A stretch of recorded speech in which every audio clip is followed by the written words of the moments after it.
Radio Publique Africaine.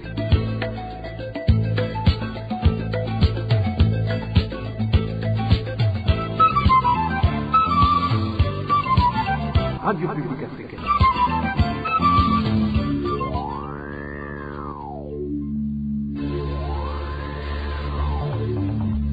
C'est le moment de suivre le journal parlé en français. À la présentation, Onésime Douchimakité. Ravi de vous retrouver, auditeurs de la RPA, ce rendez-vous d'information de ce samedi 2 mars 2024, dont voici les grands titres. Faire panique au sein des habitants du quartier Chatagna dans la ville de Gitega, suite au rassemblement des Imbonerakure du CNDD-FDD, au cours desquels ils scandent des slogans hostiles aux non-membres de ce parti. Et le commissaire communal de la police à Rutovu, en province de Bururi, est accusé par la population de brutaliser des innocents et de les emprisonner pour les soutirer de l'argent. Les enseignants au camp de réfugiés de Nyarugusu en Tanzanie réclament 3 mois d'arriérés de leur salaire. Et le mini-magazine au cœur de la société d'aujourd'hui revient sur les enquêtes que le procureur général de la République a dit avoir démarré sur les massacres de Gatumba et Buringa. Voilà pour les titres. Ouvrons cette édition sur la page sécurité. Encore sans vie d'un homme non encore identifié a été découvert dans l'avant-midi de ce vendredi, flottant sur les zones de la rivière Moussassa, au niveau de la colline Bugiga, zone Butare de la commune Bukemba, en province de Rutana. Selon les informations fournies par les habitants de la colline Bugiga, la victime aurait été tuée car elle avait sur son corps des traces d'eau courue infligées sur le visage. Elle portait une chemise et un cinglet, mais la partie inférieure était déshabillée, ce qui montre que les auteurs du crime l'auraient enlevé son pantalon. Les mêmes sources indiquent que ce corps a été tiré de cette rivière par les volontaires de la Croix-Rouge et a été enterré immédiatement au bord de cette rivière sur ordre des administratifs et locaux, à commencer par l'administrateur de la commune de Bukemba qui était sur place. Toujours au chapitre sécurité, les habitants du quartier Chatagna dans la ville de Gitega s'inquiètent des rassemblements des Imbonerakure dans toutes les rues de ce quartier. Il signale que ces jeunes affiliés au parti au pouvoir CNDD-FDD ont organisé ces rassemblements ce vendredi en scandant des chansons d'intimidation vis-à-vis de la population non membre du parti au pouvoir. Il demande aux autorités habilitées de mettre fin à ce comportement car cela perturbe la sécurité. Le détail avec Vicky Christine. Cette population qui craint ces activités, des Imbonerakure apparentés aux activités sportives, sont les habitants du quartier Chatagna et de ses environs dans la ville de Gitega. Ils indiquent que vers 17h de ce vendredi, un groupe d'Imbonerakure a parcouru toutes les avenues du quartier Chatagna. L'une de nos sources dans la ville de Gitega indique qu'ils portaient des insignes du parti CNDD-FDD.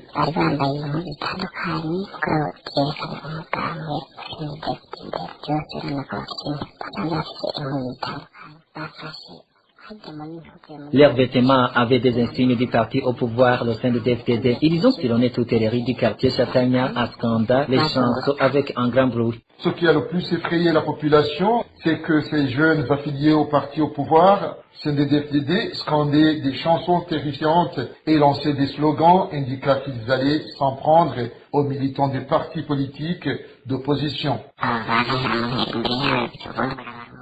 Dans leurs chansons, ils lançaient des slogans comme quoi ils vont en découdre avec les membres de l'opposition. Ils étaient au nombre de 50 personnes. Ces habitants de la ville de Gitega demandent aux autorités habilitées et aux responsables du parti CNDD-FDD de mettre fin à ce comportement, car cela perturbe la sécurité. La rédaction de la RPA a tenté de joindre Jacques Ndouimana, administrateur de la commune Gitega, mais son téléphone sonnait sans que personne ne réponde.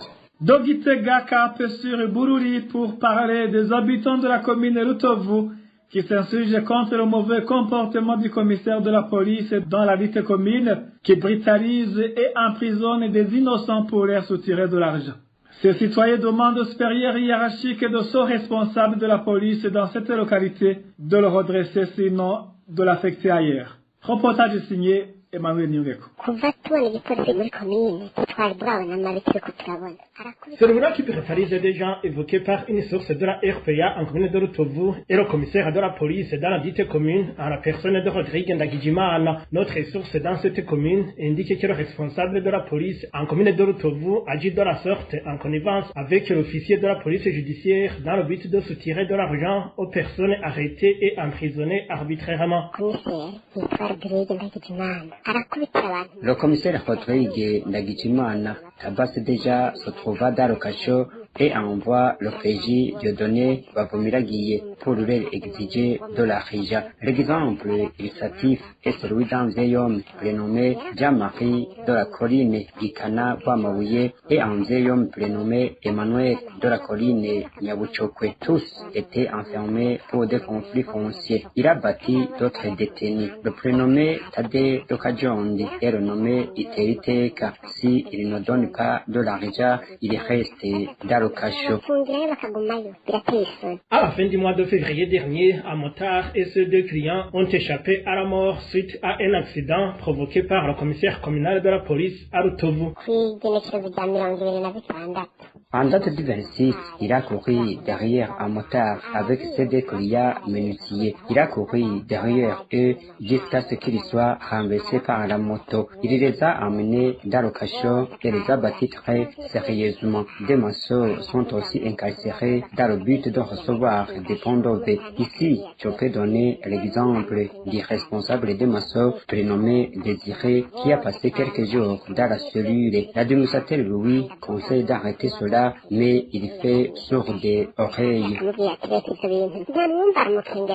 Ce citoyen demande au supérieur hiérarchique de ce responsable de la police dans cette commune de le redresser, sinon de l'affecter ailleurs pour qu'il puisse vivre tranquillement. La rédaction de la RPA n'a pas pu joindre Rodrigue Ndagijimana, commissaire de la police dans la commune de Rutovu, encore moins Josette Ndaikeza, administrateur de la dite commune, pour de plus amples éclaircissements. Toujours au chapitre droits de l'homme, arrestation depuis un certain temps des personnes au centre-ville de Bujumbura accusées de faire des rassemblements illégaux. Pourtant, parmi les personnes arrêtées figurent des passants venant de leurs activités quotidiennes. Ils estiment que ces arrestations est un moyen que la police a trouvé pour soutirer de l'argent à la population. Le point avec Eric Nyonzima. Ceux citadins qui sont arrêtés par la police sont des présumés vendeurs de téléphones mobiles connus sous le nom de batasseurs. Ils sont souvent arrêtés au centre-ville, tout près de l'ancien marché central de Bujumbura, au niveau de l'endroit communément appelé Bata, et tout près du kiosque de la Blarudi. Les personnes arrêtées sont embarquées dans un véhicule de la police pour être incarcérées et elles sont libérées après avoir payé 50 000 francs burundais. Regret terrain des victimes de ces arrestations.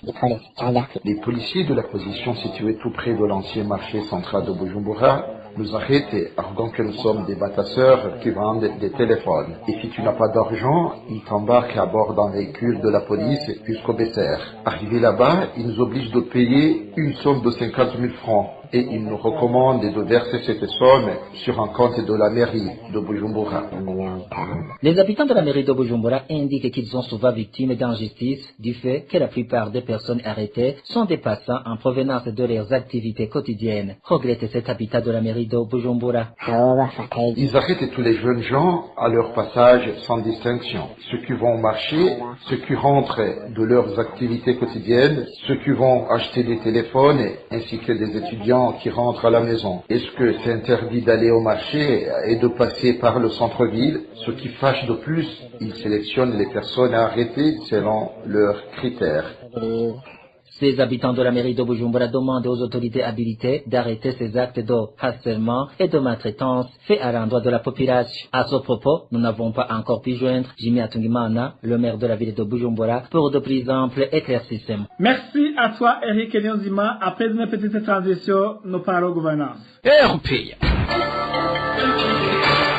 Les parents et les enseignants de l'école fondamentale de niveau 2 ne sont pas satisfaits du déroulement des enquêtes sur les détournements et les malversations imputées au directeur de cette école. Le directeur aurait menti ou tout simplement serait tenté de se faire couvrir par le directeur communal de l'éducation. Le point avec Elvis Nyomongé. Les dossiers de détournement qui sont attribués au directeur de l'école fondamentale de niveau 2 sont entre autres celui des fonds qu'il a collectés auprès des enseignants dans le cadre de la mise en œuvre de la volonté des chefs de l'État de mettre en pratique l'élevage de la paix dans toutes les écoles, alors que les autres directeurs ont réalisé ce programme en tirant les moyens de fonctionnement de l'école. Nitunga Onesphore lui a exigé aux enseignants de contribuer pour ce programme. Il aurait collecté plus de 100 000 pour n'en acheter que de la paix.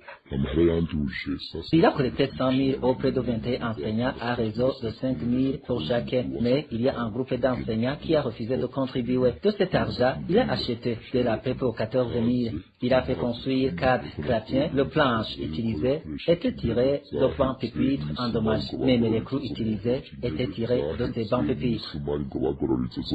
L'autre dossier concerne les livres. Le directeur Nitunga Onesphore aurait déclaré au directeur communal de l'enseignement qu'il en manque 15 seulement qui ont été volés, même s'il avait accepté qu'il n'en avait pas déclaré. Nitunga Onesphore aurait alors emprunté des livres chez d'autres directeurs pour les présenter aux dossiers lors de ces enquêtes. Lorsqu'il a été informé que l'inspection allait se faire, il a emprunté des livres à l'école fondamentale niveau 1, de même qu'à l'école fondamentale Kabere, pour faire croire que les livres sont bien dans le stock. Alors, on se demande comment il va s'y prendre en cas de nouveau développement. Mais ce qui est sûr, c'est que les livres ont été vendus, même les enseignants le témoignent. Les parents qui sont intéressés par ce qui se passe à cette école pensent que même le directeur communal de l'enseignement aurait des intentions de couvrir Onesphore Nitunga. Le DCI est venu, mais les résultats d'enquête n'ont pas été divulgués. Il a voulu en garder pour lui. Même les enseignants sentent que le DCI serait en train de couvrir ce directeur. Ils se lamentent beaucoup. Pour démasquer ce directeur, ne serait-ce que pour le dossier de livres, les parents proposent que ceux qui ont été présentés dans les stocks de l'école soient marqués par un sceau de l'école. La rédaction de la RPA a tenté de joindre Eric Sukubwabo, directeur communal de l'enseignement en Ngozi, mais son téléphone sonnait sans que personne ne décroche. Dernièrement, avant les enquêtes, il avait promis qu'il nous partagerait des résultats de ces enquêtes. Toujours au chapitre éducation, 3 mois viennent de s'écouler sans que les enseignants du camp de Nyarugusu en Tanzanie ne reçoivent leur salaire. Il demande aux autorités habilitées de les régulariser car ils cropissent dans une pauvreté sans nom. Encore une fois, Elvis Mungere pour les détails. Ces enseignants du camp de Nyarugusu en Tanzanie indiquent qu'ils totalisent 3 mois d'arriérés de leur salaire. Au moment où, vers la fin de l'année passée, on leur avait promis l'augmentation des salaires, ces enseignants indiquent avoir été surpris de constater que même le peu qu'ils bénéficiaient a été bloqué. Regrette un de ces enseignants. Nous, enseignants au camp de Nyarugusu, avons passé 3 mois sans être rémunérés. On nous avait dit que c'était du savon qu'on donnait, mais depuis le mois de décembre, nous n'avons rien reçu, à part des contrats nous promettant une augmentation de salaire.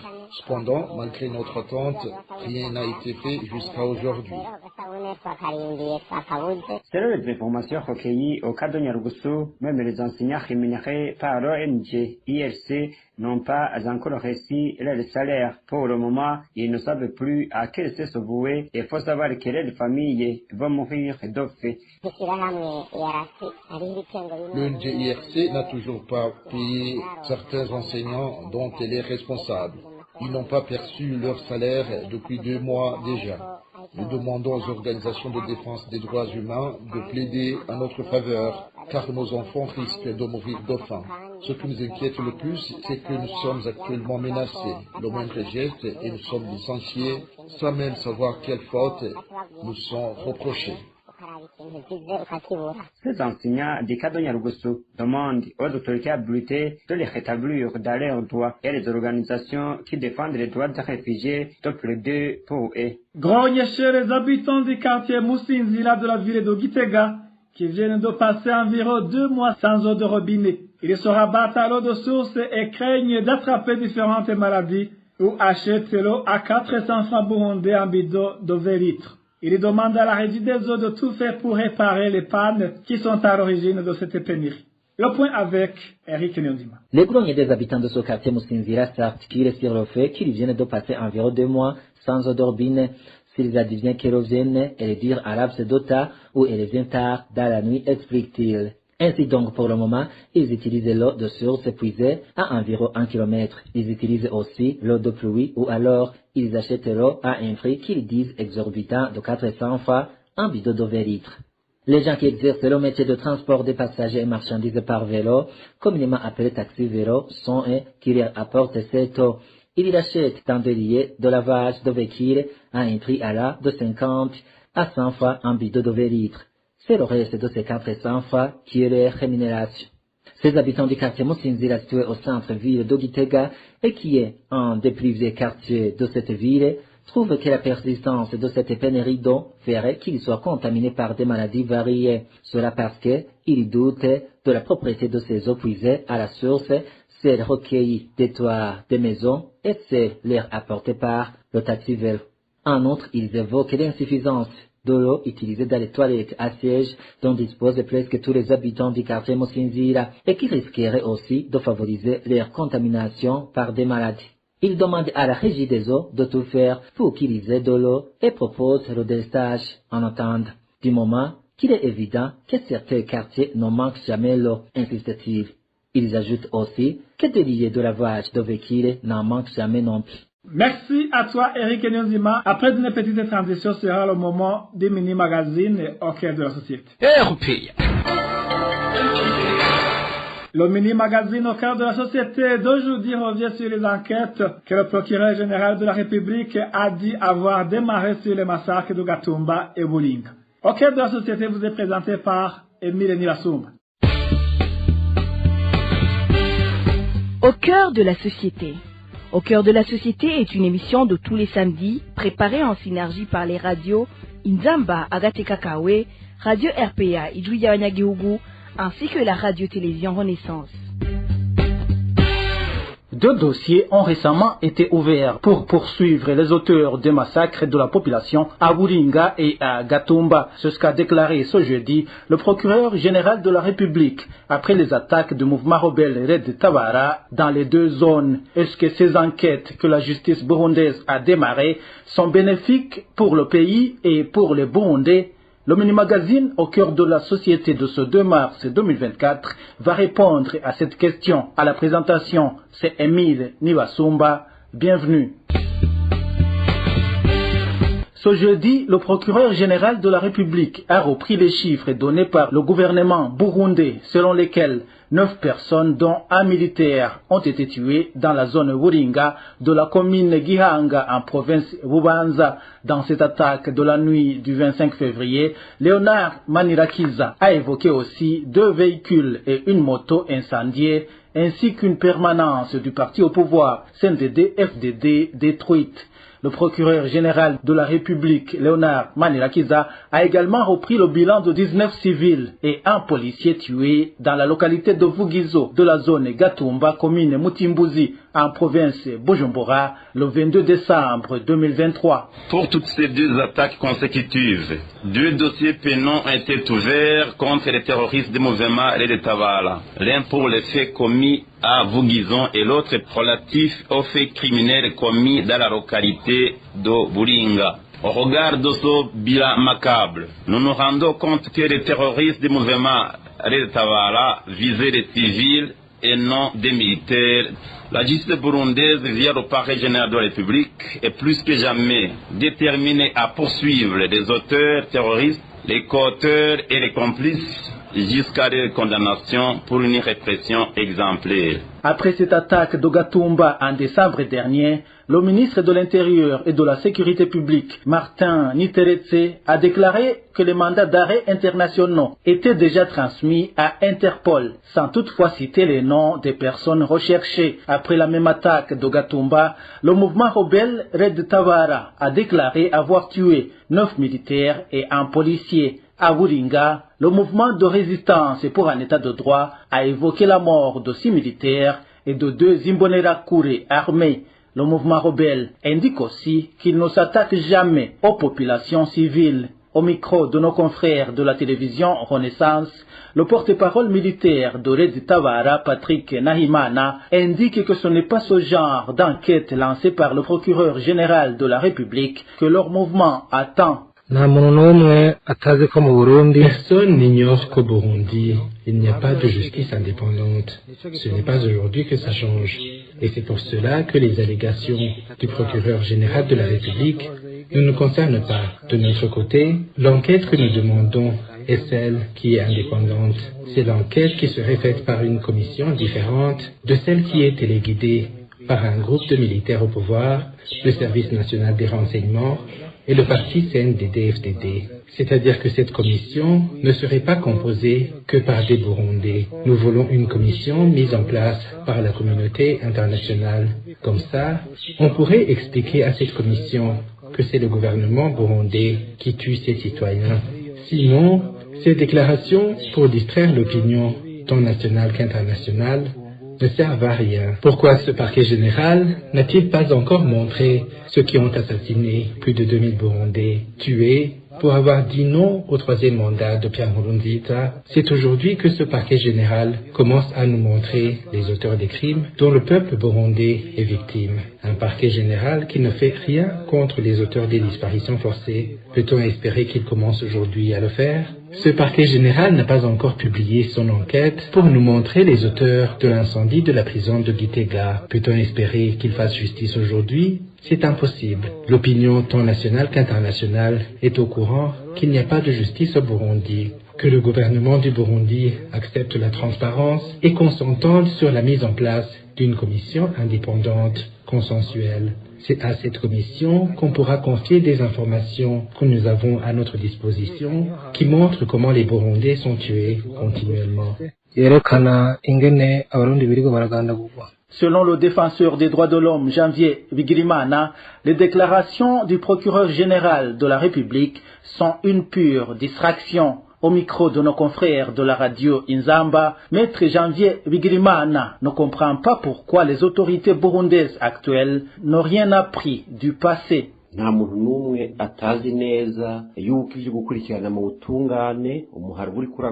Selon lui, personne n'ignore que les groupes rebelles ne sont pas intimidés par les poursuites judiciaires, alors que leurs membres se sont déjà engagés même à mourir pour une cause jugée noble. Et puis, quand ils décident de prendre les armes, c'est pour essayer de décrocher ce qu'ils n'ont pas obtenu par la voie normale, précise Maître Janvier Bigirimana. Le défenseur des droits humains rappelle également que le CNDD-FDD est arrivé au pouvoir suite aux négociations, au moment où ses combattants étaient incapables de prendre même une localité par les armes. Il dit alors ne pas comprendre pourquoi ils traînent les pieds, au lieu d'appeler le mouvement Red Tabara et d'autres opposants sur la table des négociations.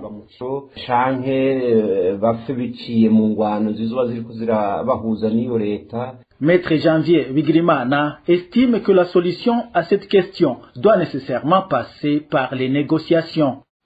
Voilà, c'est par ici que nous mettons un point final au mini-magazine au cœur de la société de ce 2 mars 2024. À la présentation, c'était Émile Niwasumba. Au revoir. C'était l'émission Au cœur de la société.